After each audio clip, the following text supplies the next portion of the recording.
পেটের সমস্যাতে বারবার ভুগছেন, মনে হচ্ছে যা কিছু খাচ্ছি অ্যাসিড হয়ে যাচ্ছে, দুদিন ছাড়া ডাক্তারের কাছে ছুটতে হচ্ছে, প্যান্ডি, ডাইজিন, ইনো এগুলো খাওয়ার রেগুলার অভ্যাস রয়েছে। ছোট্ট একটা অভ্যাস পরিবর্তন করে এইগুলো আপনি চেঞ্জ করতে পারেন। আজকের ভিডিওটা এতটাই গুরুত্বপূর্ণ, আপনাদেরকে পুরোপুরি দেখাবো ছোট্ট একটা অভ্যাস কিভাবে আপনার পুরো শরীরকে পুরোপুরি সুস্থ করতে পারে। জল খাবেন। জল যে খাওয়া আমাদের শরীরে গোটা শরীরের 65% জল। জল আমাদের শরীরের প্রয়োজন, কিন্তু আমাদেরকে কখন জল খেতে হবে সেটাই কিন্তু আমরা জানি না। অনেকে বলছে খাওয়ার পরেই জল খায়, অনেকে বলছে খাওয়ার আগে জল খাওয়া ভালো। অ্যাকচুয়ালি জল আমাদের শরীরে কি কাজে লাগে? আমাদের প্রত্যেকটা কোষ তাকে ডোবাতে সাহায্য করে, ভিজতে সাহায্য করে। বেশিরভাগ মানুষকে দেখেছি তারা ভাত খাওয়ার সময় বা ভারী খাওয়ার সময় জল নিয়ে বসে খেলেও এবং খেতে খেতে জল প্রচুর পরিমাণে খেতে থাকে। এই জিনিসটা এত ক্ষতিকারক, আপনাদেরকে পুরো আজকে ম্যাপ দিয়ে দেখাবো যে জল যে খাওয়া, এই জল খাওয়াটা আমাদের যদি খাওয়ার পর সঙ্গে সঙ্গে খাই কী ক্ষতি হবে, আর খাওয়ার পরে খেলেও কী ক্ষতি হবে, বা খাওয়ার সঠিক সময় কী। ভিডিওটা শেষ পর্যন্ত দেখবেন। এই জিনিসটা জানতে গেলে আপনাদেরকে আমাদের শরীর সম্পর্কে জানতে হবে, শরীর যে বিজ্ঞান জানতে হবে। আমাদের শরীর দেখুন, এইটা আমাদের মুখ। আমরা যখন খাবারটা খাচ্ছি, এই মুখের মধ্যে খাবারটা এলো, আসার সঙ্গে সঙ্গে এইটা হচ্ছে কি খাদ্যনালী, অয়েসোফেগাস। এই খাদ্যনালী নিয়ে প্রথম এখানে এলো কি পাকস্থলী। এই যে জায়গাটা দেখতে পাচ্ছেন এটা হচ্ছে পাকস্থলী। দেখতে পেয়েছেন পাকস্থলী? খাবারটা প্রথম পাকস্থলীতে স্টোর হলো।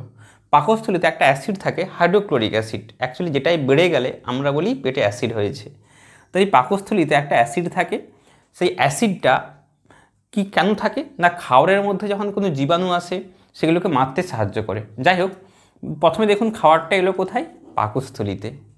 পাকস্থলীতে আসার পর খাবারটা সঙ্গে সঙ্গে এইখানটায় রয়েছে লিভার, এই জায়গাটা রয়েছে লিভার। লিভার থেকে ছোট্ট করে দেখা যাচ্ছে দেখুন পিত্তথলি। পিত্তথলির যে বড় আকারটা দিয়ে দিলাম, এই যে গল ব্লাডার বা পিত্তথলি, এইটা এখানে জুম করে দেখানো হয়েছে দেখুন পিত্তথলি। তাহলে এই যে লিভার থেকে এক প্রকার পিত্তরস খরিত হয়ে স্টোর হচ্ছে কোথায়? পিত্তথলিতে। যখনই খাবারটা আসছে পিত্তথলি থেকে, পিত্তরসটা সঞ্চয় হচ্ছে কোথায়? পাকস্থলীতে। পাকস্থলীর শেষে খাবারটার যখন এলো, পিত্তরস ওখানে যুক্ত হলো। তারপর এই দিকে রয়েছে অগ্নাশয়। এইখানটাতে রয়েছে অগ্নাশয়। অগ্নাশয় থেকেও কিছু উৎসেচক খরিত হয় খাবারটাকে হজম করার জন্য, যাকে ডাইজেস্টিভ জুস বলা হয় বা হজম রস। তারপর সঙ্গে সঙ্গে যখনই হলো, ওর পরে এই যে যুক্ত আছে কি, এই যে ছোটো ছোটো এগুলো হচ্ছে ক্ষুদ্রান্ত। এগুলো হচ্ছে ক্ষুদ্রান্ত, এই যে এইরকম আকার, এটা হচ্ছে ক্ষুদ্রান্ত।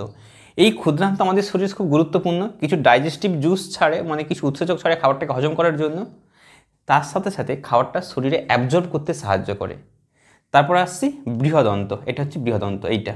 এবং এই বৃহদন্তর কাজ কি? আমাদের শরীরের খাওয়ার মানে প্রচণ্ড এখানে ব্যাকটেরিয়া থাকে, এই ব্যাকটেরিয়া কী করে? খাওয়ার হজমে সাহায্য করে।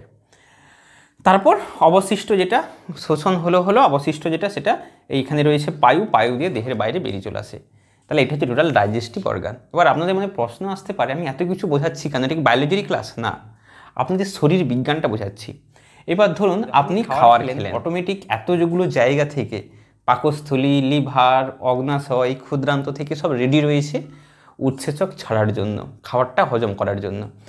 আপনি যখনই খেলেন সঙ্গে সঙ্গে আপনার মনে হলো একটু জল খেয়ে নিই, আপনি 2 ঘট 3 ঘট হাফ গ্লাস জল খেয়ে নিলেন। যখনই জল খেয়ে নিলেন, এই যত রকম উৎসেচক রসগুলো, সেই উৎসেচক রসগুলো কী হলো বলেন তো?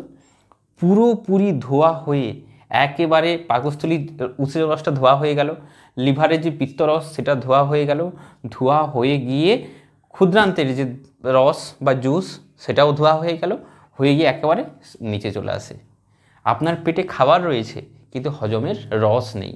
আপনার পেটে অসংখ্য খাবার ডাইজেস্টিভ হওয়ার জন্য রেডি হচ্ছে, কিন্তু আপনি সেই জুসটাকে দেহের বাইরে বের করে দিচ্ছেন কী করে? জল খেয়ে। তাহলে আপনার কি হজমের সমস্যা হবে না? হবে না, অবশ্যই হবে। তার জন্য বারবার ছুটতে হবে কার কাছে? ডাক্তারের কাছে।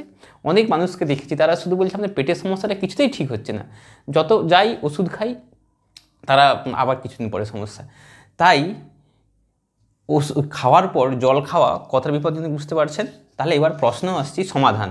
তাহলে আমরা জল কেমন খাবো, কতটা খাবো? যখন আপনারা জল খাবেন, খাওয়ার আধ ঘন্টা আগে জল খেয়ে নেবেন। মানে খাওয়া থেকে আধ ঘন্টা এই টাইমটা জল খাবেন না। ধরুন আপনি 12টায় খাচ্ছেন, 11:30টাতে লাস্ট জল খাবেন, 11:30টার পর জল খাবেন না।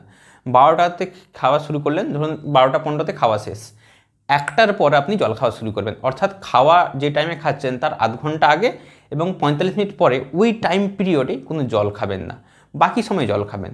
আর সব থেকে ভালো কথা, আর একটা জল খাওয়ার ট্রিক বলছি, সকালে ঘুম থেকে উঠেই আপনারা প্রায় কমপক্ষে 2 গ্লাস জল যদি খেয়ে নেন, তাহলে কি হয়, আপনার শরীরের সারা রাতের যে টক্সিন বা দূষিত পদার্থ, যখনই জল খাচ্ছেন পুরো জল এগুলোতে ওই দূষিত পদার্থগুলো দেহের বাইরে বেরিয়ে যাচ্ছে।